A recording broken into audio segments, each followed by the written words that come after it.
కాలంలో కెనడాలో హిందూ ఆలయాలపైన హిందూ భక్తులపైన దాడులు జరగడం పెను సంచలనంగా మారింది. అది కూడా భారత కెనడా మధ్య సంబంధాలు తీవ్రంగా దెబ్బతిన్న సమయంలో ఇలాంటి దాడులు ఎక్కువ కావడం మరిన్ని తీవ్ర విమర్శలకు తావిచ్చింది.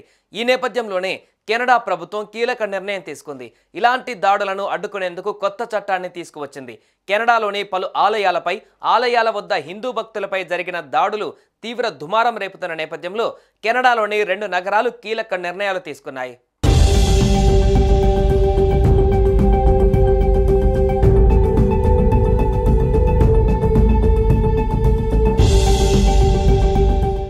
ఈ దాడులను అడ్డుకునేందుకు కొత్త చట్టాలను తీసుకువచ్చాయి.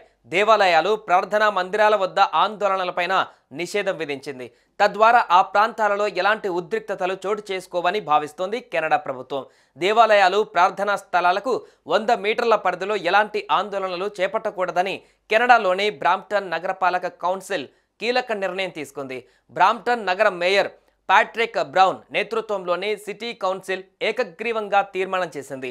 ఇటీవలి కాలంలో వివిధ వర్గాలపై పెరుగుతున్న దాడుల విషయంలో బ్రాంప్టన్ నగర మేయర్ తీవ్ర ఆందోళన వ్యక్తం చేశారు. ఈ కొత్త చట్టం ప్రకారం ఆలయాలకు 100 మీటర్ల పరిధి వరకు సేఫ్టీ జోన్గా నిర్ణయించారు. ఈ సేఫ్టీ జోన్లోకి వచ్చి ఆందోళనలు, నిరసనలు చేసే వారికి భారీగా ఫైన్లు విధించనున్నారు.